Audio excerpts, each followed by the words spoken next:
Señores, dentro de un mes y unos días, el Partido Revolucionario Moderno va a elegir oficialmente su candidato presidencial, 1 de octubre. Sin embargo, en este mes vamos a tener el privilegio de conversar con los precandidatos presidenciales, no solamente del PRM, sino de los otros dos partidos mayoritarios. Y suponemos que vamos a hablar de sus planes. En el caso que nos ocupa hoy, nosotros que somos creyentes mucho del ADN, del origen de las cosas, quisiéramos dedicar este programa a conversar sobre un tema que para nosotros es importante. Lo mencionamos hace un rato y se trata de el origen de las candidaturas presidenciales y el origen de los mismos presidentes. Decíamos, siguiendo aquello de la canción cubana, ¿de dónde son los cantantes? Si son de la loma o si son del llano. ¿De dónde surgen los presidentes de la República? Bosch, Balaguer y Peña, un trabajo de vida. Pero lo que estamos viviendo ahora, y yo tengo que tener mucho cuidado, porque a veces la gente se disgusta sin ningún tipo de conocimiento del por qué decimos las cosas. Nuestro invitado tiene un programa de radio que nosotros todos los domingos a las 8:30 comenzamos a oírlo. Y que realmente ese programa traza un programa de gobierno. Todos los domingos se toma un tema y se desarrolla con voceros y personas que conocen la materia. Se trata del ingeniero Ramón Albuquerque. Ramón Albuquerque, nosotros le conocimos durante el gobierno del doctor Salvador Jorge Blanco, cuando se discutía no su primer cargo en Infotep o Indotec, sino cuando se discutía el desempeño de la Secretaría Técnica de la Presidencia. Y cuando comenzamos a escuchar a Ramón Albuquerque, uno decía, pero ¿de dónde son los cantantes? ¿Dónde es que estas personas adquieren estos conocimientos? Mientras aquí, personas sin conocimiento pueden desarrollar temas. Bosch era el ejemplo. Bosch se declaraba técnico, una vez se declaró técnico en oro, por ejemplo, y dio cátedras de picheo sobre el oro y la industria artesanal que se podía derivar. Que está bien, eso es así. Pero después de Ramón Albuquerque, secretario técnico, presidente del Senado, senador 2 o 3 veces por su provincia, y con entrenamiento fuera, uno dice, pero sin denostar la presencia o la candidatura del doctor Peña Gómez. Señores, Peña Gómez podía ganarle un debate político a Ramón Albuquerque, pero no sobre un programa de gobierno. Peña Gómez, a Tuey de Camp lo mismo, que en principio fue medio padrino de la carrera de Ramón Albuquerque, porque le convenía a Tuey apadrinar una figura como él. El caso de Luis Abinader. A veces personalmente creo que Ramón Albuquerque es muy duro cuando se refiere a ciertas acciones del gobierno y del presidente. Y deja dicho, y ese es el tema que quisiéramos, primero pedirle excusa porque le plantamos un tema que generalmente a los políticos no les gusta tratar, y es que a veces es muy duro diciendo, ¿por qué tú y no yo? Si yo soy el que sé. Siga, ingeniero.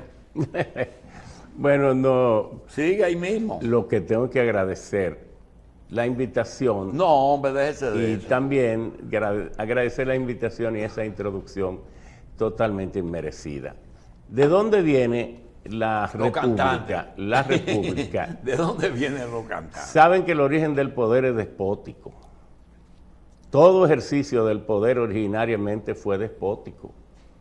Caín mató a Abel. El que tenía más fuerza le quitaba lo que tenía otro, o sencillamente un gobernante, cuando se sentía poderoso, ambicioso de más poder, invadía otra nación, y el que invadiera y triunfara, esclavizaba la población, tomaba los recursos y bueno, subyugaba a todo el mundo. Y así fue evolucionando la humanidad hasta que llegó al Estado republicano. Después del Estado despótico vino... La democracia nació en Grecia, pero hay que saber que se estima que Grecia tenía entre 260 a 300.000 Atenas habitantes. Sin embargo, los ciudadanos no eran más de 50.000. Los otros eran ilotas sin derecho. Entonces, aquel era una democracia de Pericles privilegiada, y eso en el fondo no es democracia. La democracia es retomada en 1776 en el triunfo de la Revolución, primero en Francia, en la Revolución Francesa, pero cuando devino Napoleón ya en emperador y se volvió al absolutismo a pesar de la convención del Parlamento, entonces realmente Francia, que es la que instiga para desprender de Gran Bretaña esas 13 colonias, es Francia la que casi crea a Estados Unidos, y por eso devino 10 años después la Revolución Francesa, porque los reyes empeñados en debilitar a Gran Bretaña invirtieron tantos recursos en liberar a Estados Unidos, en que se formara Estados Unidos de América, que entonces descuidaron su pueblo, que era sojuzgado por la monarquía, el clero y la nobleza. Entonces el pueblo estalló tomando la Bastilla, y allí, bueno, nace por un breve tiempo la revolución, la república, pero luego se vuelve al absolutismo por la anarquía. Bueno, pero la democracia nace con la Revolución Francesa, o los Estados Unidos que la imponen. En Estados Unidos es donde cuaja. Una cosa es como el petróleo, que hay petróleo aquí, sí, aquí pero hay... ¿quién lo refina? Génesis, no, aquí hay génesis, roca, génesis de petróleo, pero no roca almacén donde el petróleo aparezca.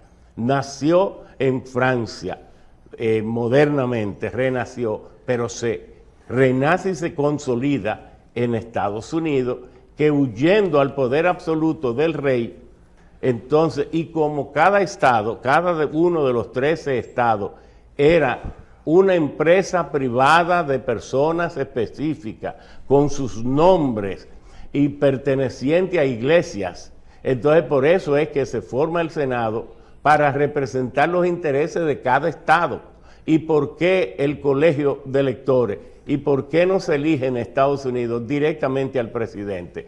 Por los intereses creados que había en cada estado. Entonces, por ejemplo, Virginia, que tenía 35.000 blancos, pero tenía más de 200.000 negros, hizo aprobar que por cada 5 negros que no tenían derecho ni eran seres humanos completos, sin embargo les reconocieran un blanco, y por eso es que tiene Virginia 16 votos en los colegios electorales, Cuestión que se humanizó en 1962 cuando se redefinieron en función de los representantes, que son 435. Pero bueno, así nace la República.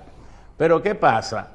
Que solo hasta recientemente, 30 años hace, más o menos, los líderes monopolizaban las noticias y por eso sabían tanto.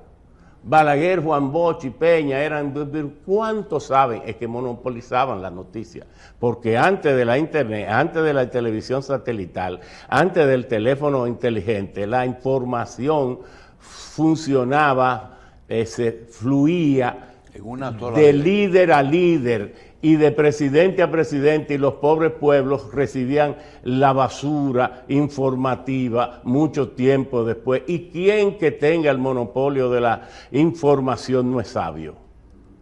Ahora los líderes o los dirigentes o los aspirantes, en plano de igualdad, casi tenemos la misma información que tiene el pueblo, porque cualquier persona... Y que ahora es más fácil conocer a los líderes emergentes. Claro, y saber, y ahora tienen que reducirse a ser. Antes eran caudillos, antes eran dueños de los partidos. Ahora los partidos son instituciones públicas, financiadas por el presupuesto. Y ningún presidente, ni ningún del partido, ni del Estado. Ingeniero, pero mire, si nos regaló la media hora, regálenos la respuesta.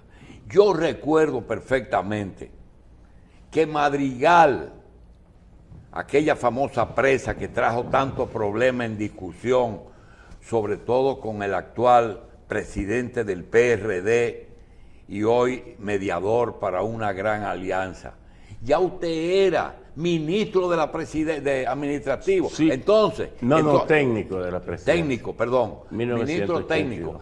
La pregunta es la siguiente.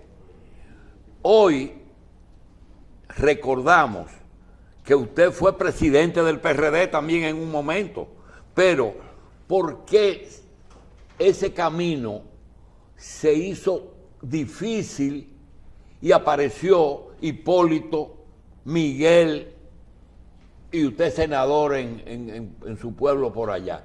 ¿Cuál es la razón por la que ya hoy, usted con más de 60 años y más de 40 en la administración pública, es que se habla de que quizás, porque no es el único, si Enerio y Federico Enrique se postularan, posiblemente lo superaran en conocimiento, pero hoy, vigente en conocimiento, no hay un precandidato que tenga los conocimientos que usted tiene. Pero el camino yo no lo veo fácil.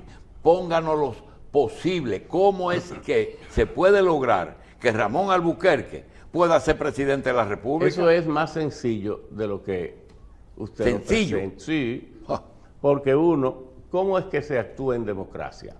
Presentando al pueblo su programa de gobierno, interactuando, visitando los pueblos, haciendo compromisos, exponiendo mediante conferencias y todo esto, sus ideas, y si el pueblo las acoge, usted gana, si no gana, gana otro, entonces negocia y apoya al otro. Así es que debe de ser. Así es que debe de ser. Pero usted sabe cómo se usa, como otra persona que se han dedicado a un corredor como esa que ganó ayer, sencillamente, sin posibilidades, meterle el pie para que se caiga. No, pero déjeme decirle, las participaciones a veces son con la intención también de optar por el cargo, pero también de educar. A mí me corresponde también decirle al país cómo es que se debe preparar un programa de gobierno. Incluso le voy a poner un ejemplo, si usted me lo permite. ¿Seguro? Ok, si me lo permite. Los gobiernos ahora han cogido como forma intervenir algunos barrios. ¿Algunos? Barrios. Ah, sí. El Distrito Nacional tiene 70 barrios, pero hay 39 que son barrios muy pobres. Y entonces Leonel tomó el hoyo de Chulín y duró 8 años ahí. Danilo tomó la Barquita y duró 8 años. Y a lo mejor Luis se pasa 8 años también en la Ciénaga y todo eso. Como hay 70 barrios, para intervenir el último será dentro de 560 años. Pero además los barrios siguen con un concepto totalmente erróneo. Nosotros transformaríamos los barrios porque los barrios son centros de riqueza. Y yo se lo voy a explicar por qué. Esos barrios pobres son centros de riqueza, pero eso no lo concibe cualquiera. ¿Por qué lo son? Oye, usted sabe, por ejemplo, el barrio Cristo Rey tiene 2 kilómetros cuadrados, 2 millones de metros cuadrados. 2 millones de metros cuadrados. ¿Qué valor tiene 2 millones de metros cuadrados en medio de la ciudad de Santo Domingo? Eso es una riqueza impresionante. Pero ¿cómo viven la gente rica aquí? En la Nacaona, en Torres. ¿Cómo vive la gente rica en Estados Unidos? En Park Avenue y todos esos sitios. En Torres. Pero si usted va a Cristo Rey y toma 10.000 metros para que sea más fácil explicar. Ese y otro pronunciamiento me luce. Pero, no, usted va a seguir, usted no tiene problema. Sí. Mire, me luce que usted está haciendo una lucha de clase. No, oiga esto. Oiga el planteamiento económico de esto, que tiene envuelto en el fondo algo que nunca nadie había pensado, pero si tiene la paciencia, yo lo voy a decir. Mire, en 10.000 metros en Cristo Rey, usted toma, como Cristo Rey tiene 2 millones de metros cuadrados, tiene 65.000 personas enteros, tiene 33.000 por kilómetro cuadrado, 330 personas por 10.000 metros cuadrados. Si usted interviene 10.000 metros y luego termina el barrio entero, en esos 10.000 metros usted puede mudar las 300 personas que hay ahí, que viven en 80 casas, pero casitas de 40 y 50 metros. Usted lo muda a hoteles y al mes lo trae para no desarraigarlo y lo pone a vivir en furgones, en lo que están las torres. Hace 2 torres de 21 pisos, de 1.000 metros cuadrados, y cada torre va a tener 200 metros cuadrados, 200 apartamentos, pero usted solo tiene que darle a ellos, incluso amueblado, 80, 400 apartamentos, menos 80, son 320 apartamentos. Y usted repite eso en 70 barrios. Pero sí, pero no, porque eso no importa. La prosperidad hay que repetirla en todas partes. La prosperidad, eso nosotros nos limitamos. Entonces, vendiendo los otros 320 apartamentos a 5 millones, usted hace 1.700 millones. Cada torre le va a costar 550 millones. Y entonces hace otra plaza para que todos los negocios que hubiera por ahí estén en esa plaza, con 2 niveles de estacionamiento para que jamás haya un vehículo mal estacionado, con zonas de recreación, iglesia y, óigase, con lo que usted vende, los 320 apartamentos, cubre todo eso. Yo tengo equipo de ingenieros que lo hemos hecho y que está totalmente rentable.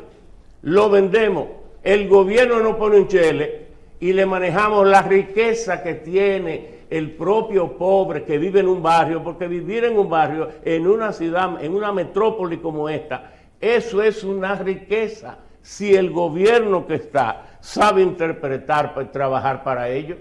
Pero aparte de eso, los 2.000 metros cuadrados de las 2 torres, 1.000 metros cuadrados para la plaza y 1.000 metros más de zonas verdes, iglesias y cosas, déjeme decirle, van a sobrar 6.000 metros de cada 10.000. Se venden. Y también está ahí, ese dinero usted se lo da a los pobres.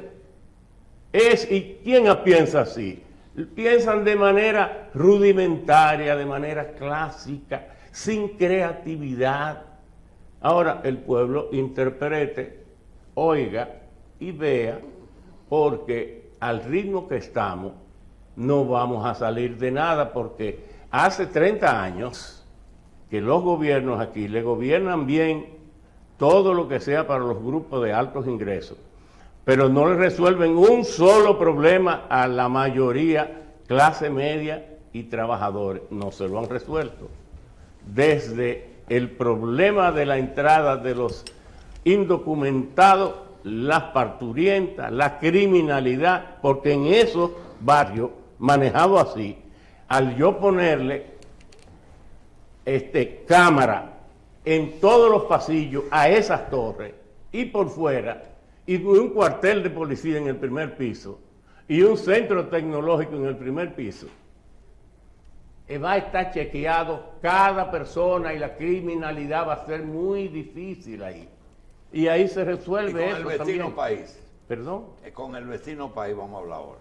Sí, y lo que quiero decir es que no, eso está claro, es un plan claro. Este país tiene unas de las riquezas, pero los que gobiernan solo gobiernan para los de arriba y no tienen un solo proyecto de desarrollo fantástico, de gran creatividad para la gente.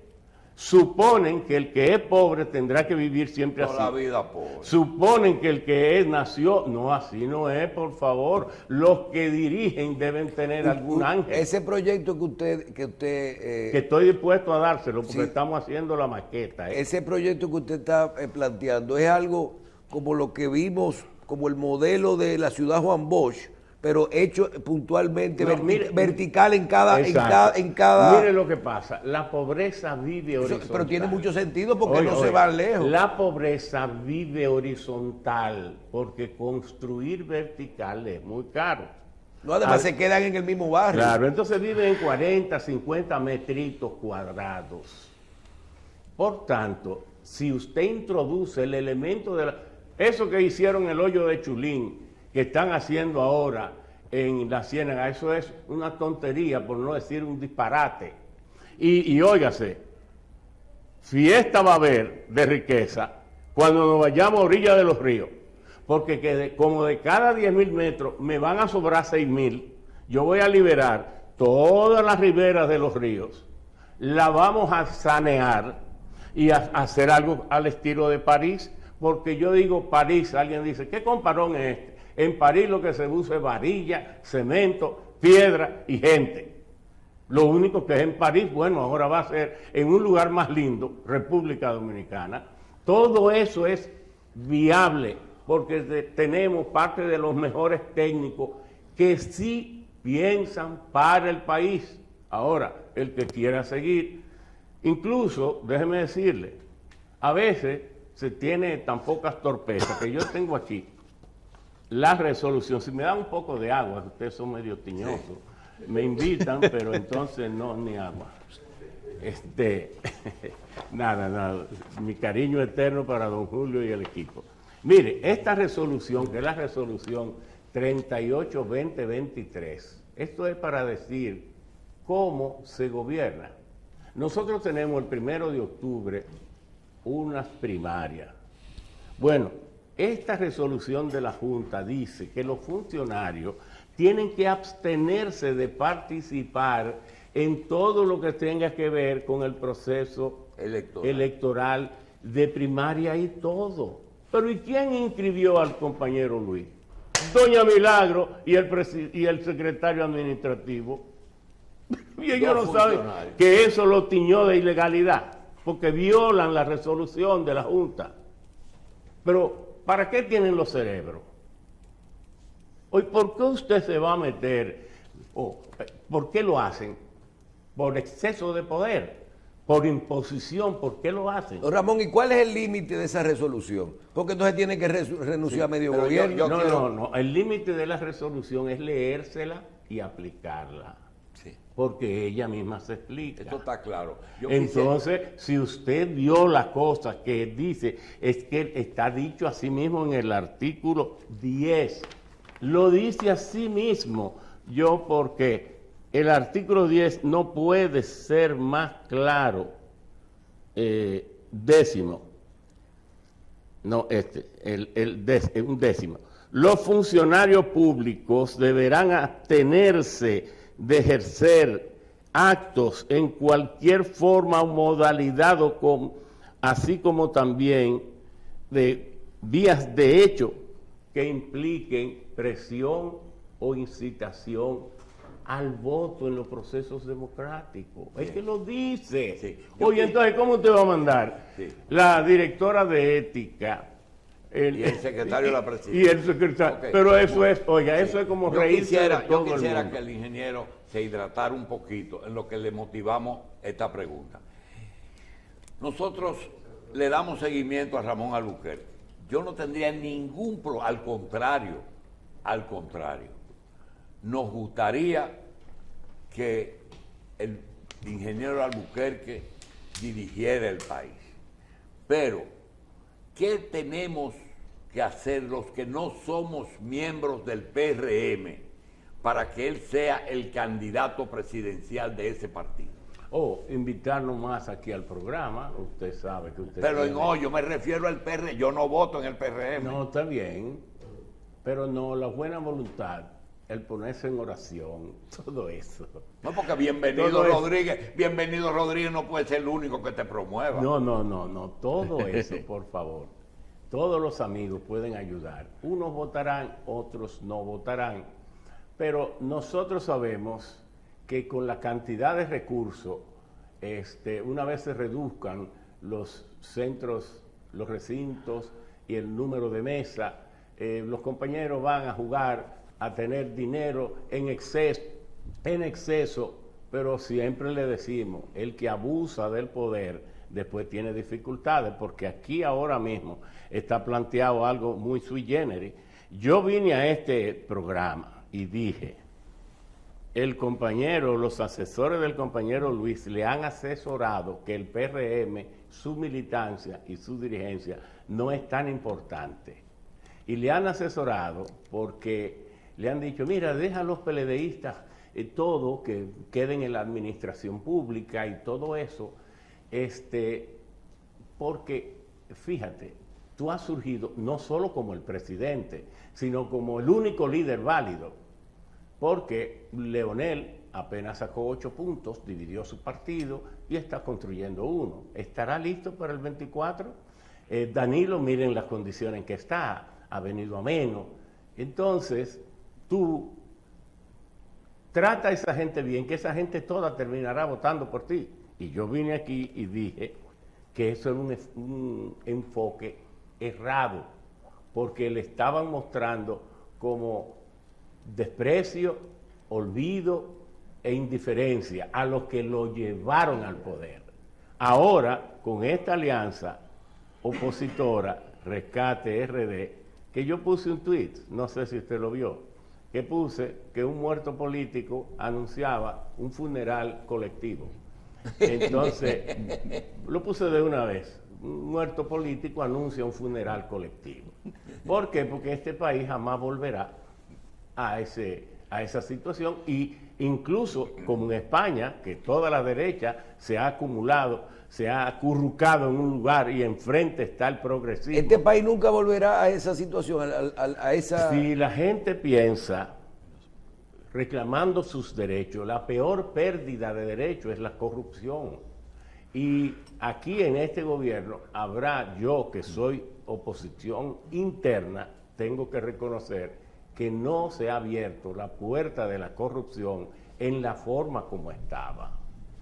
Si yo dijera otra cosa, fuera insensato, y estoy muy lejos. O sea, el PRM gana como quiera. No, eso es lo que estoy diciendo.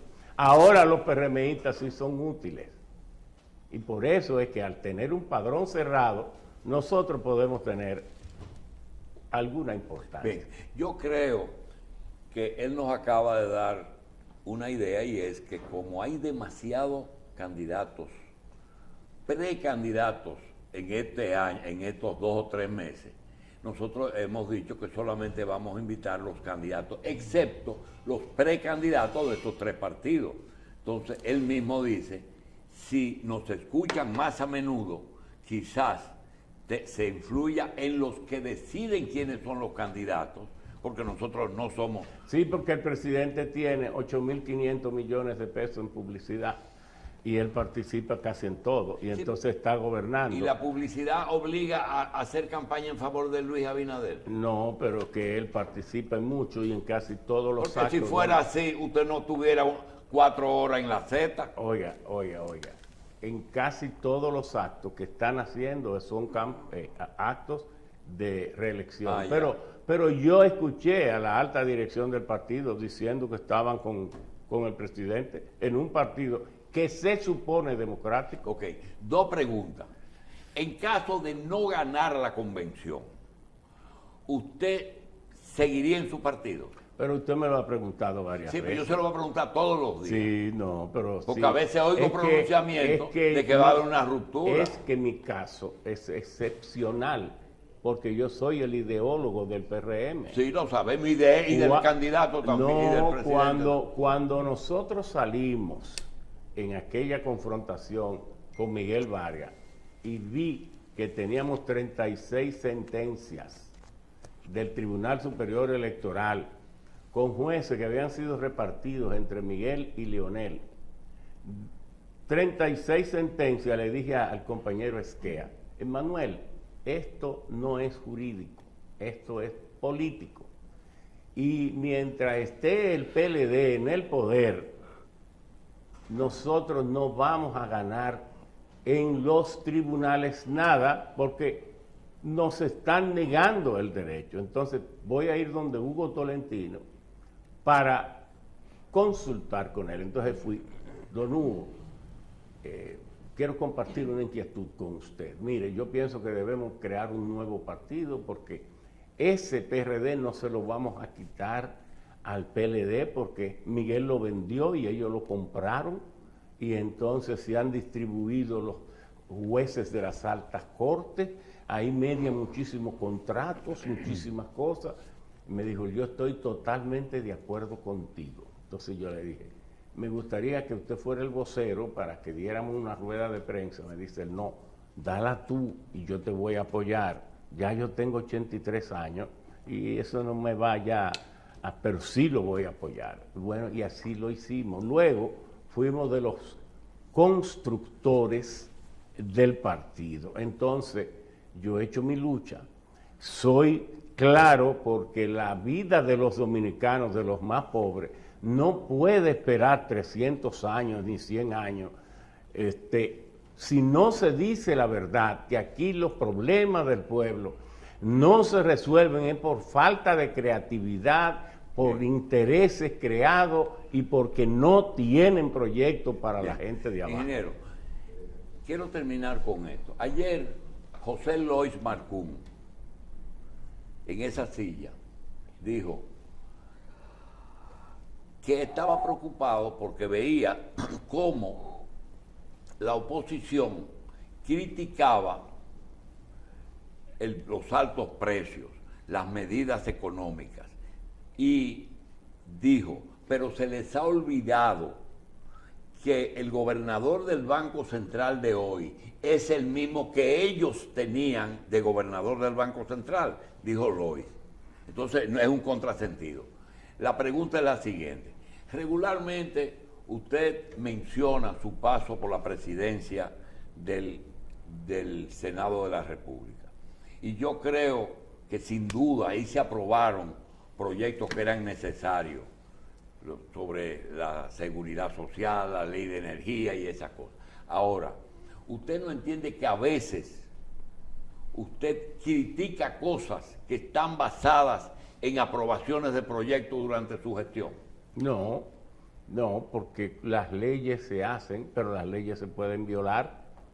Entonces, por ejemplo, la ley de energía, las leyes cuando se hacen no tienen debajo un tanque de guerra para dispararle al que la viola. No tienen debajo, cuando las leyes se aprueban, una metralleta para dispararle al que la viola. Si fuera así, entonces las leyes se cumplieran. Pero uno puede hacer la mejor ley, pero luego esa ley puede ser pervertida. La ley de seguridad social, cuando fue aprobada en el 2001, la 8701... ¿La de salud o la de seguridad social? No, seguridad social. La de salud es la 4201. Esa es la ley orgánica del sector salud. La ley de seguridad social fue felicitada por las Naciones Unidas. Tengo la carta y dijo, hasta ahora entendemos que es la mejor redacción y conceptualización de un sistema de seguridad social en país alguno.